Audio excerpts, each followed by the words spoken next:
Ted Greaves was due to give you your presentation today. Unfortunately, at short notice he couldn't do it, so Colleen Vatican was called in as a stand-in. Unfortunately, she couldn't make it either.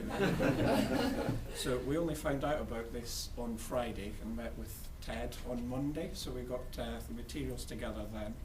So we've been rehearsing this yesterday morning and also yesterday night in Rachel's room, so apologies to anyone who's in room 257 or 261 because you may have heard this coming through the walls.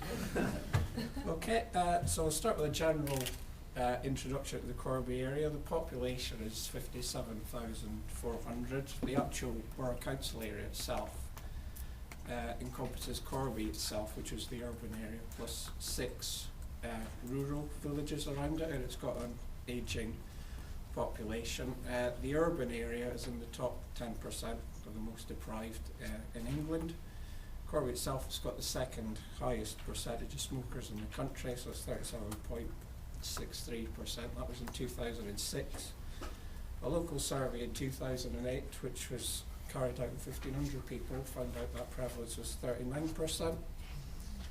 In urban areas, it's up to 85% people who smoke, but in rural areas it can be as low as 15%.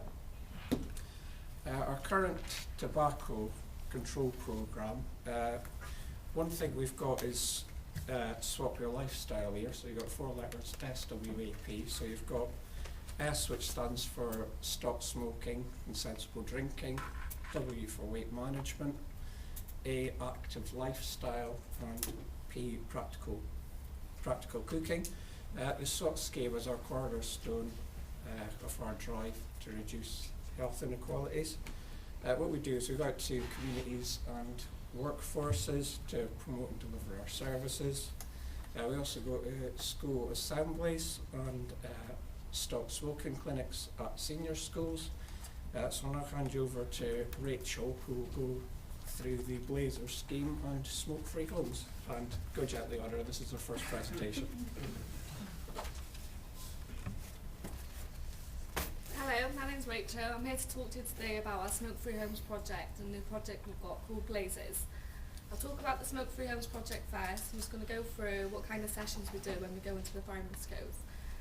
Now when we go in first, we'll tell them where we're from, and we get them to do a little exercise where we get them to run around, jump up and down, touch the floor, just basically get them out of breath, and then we ask them to sit down and ask what they can hear, and then say to them, well, a person who smokes 20 a day for 20 years could sound like that just by running up the stairs.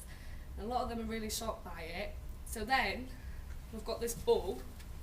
Well, it's supposed to be a bulb. I can actually blew it up this morning. It's supposed to be a bulb.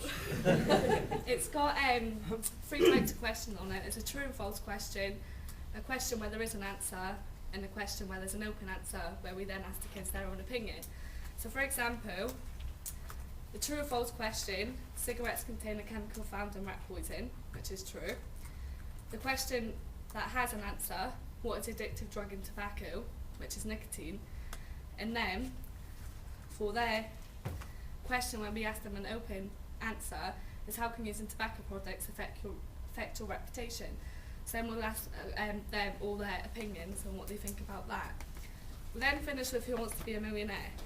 Now we get 4 kids from the class to go stand in 4 corners, and we ask them questions such as how many chemicals are in a cigarette. So we get 4, 40, 400 and 4,000. We get them to go and stand in the corners, we get them to run to whatever one they want, all love it, go mad for it. And then, after we've done all that, we've got our Smoke-Free Homes pack. Smoke-Free Homes pack is this. All it is in it is a letter to the parent or guardian. They get a sticker and a door hanger as well. All it's asking them is there's a gold pledge, a silver pledge and a bronze pledge, and it's just for the smoking one room in the house, not smoking in the kids' room, or the house is completely smoke free.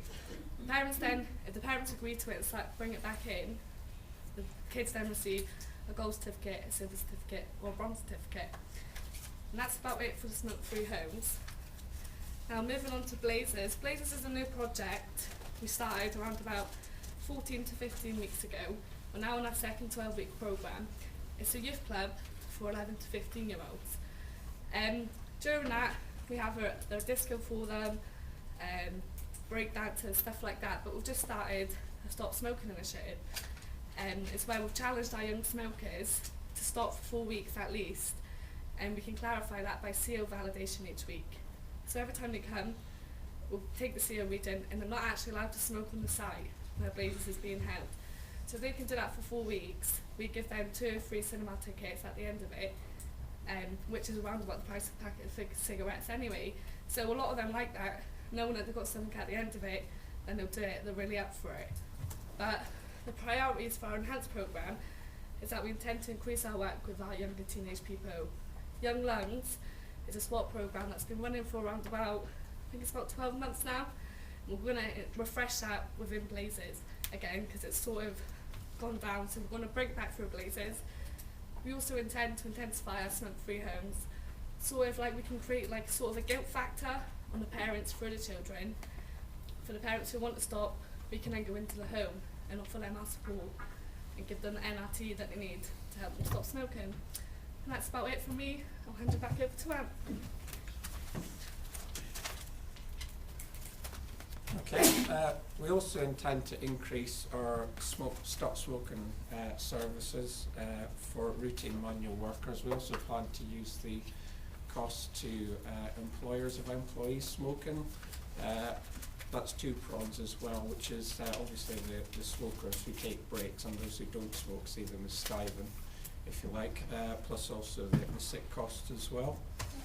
So we're looking to use that to try and get management support so that we can get the staff covered in their own work time. Corby did a survey in 2008 of 2,000 routine manual workers. It found 62% of those smoked, and of those, 78% didn't want to quit. We've also set up a survey for 11 to 15-year-olds in schools to find out how many smoke and why they smoke. We're looking to repeat that in 3 years to see if there's been a reduction from the work we're currently doing in primary schools. We're also doing some partnership work. We've held a meeting with trading standards to cover underage sales as well as the illegal tobacco supply. And finally, we're also looking to recruit 2 new staff to help carry out this workload. So the challenges we face, the biggest one at the minute is in our priority areas that smoking is accepted as the norm. So we're going to try and change that so that not smoking is then perceived to be the norm. We need buy-in from the 10 major employers of the town, of which we've got the council obviously, we've got Weetabix Factories 1 and 2, RS Components, Oxford University Press. Did you bring the list? There is now Avon, Asda, OUP and Eddystone. Yeah, and Morrison's Supermarket and Morrison's Cold Store. Okay, when I did the rehearsal, I usually remembered 8 out of 10, so only 5 today. So the question we've got for peers today is, how do you engage with long-term smokers who don't want to quit but are seen as role models by the young people growing up and living in their community? Thank you.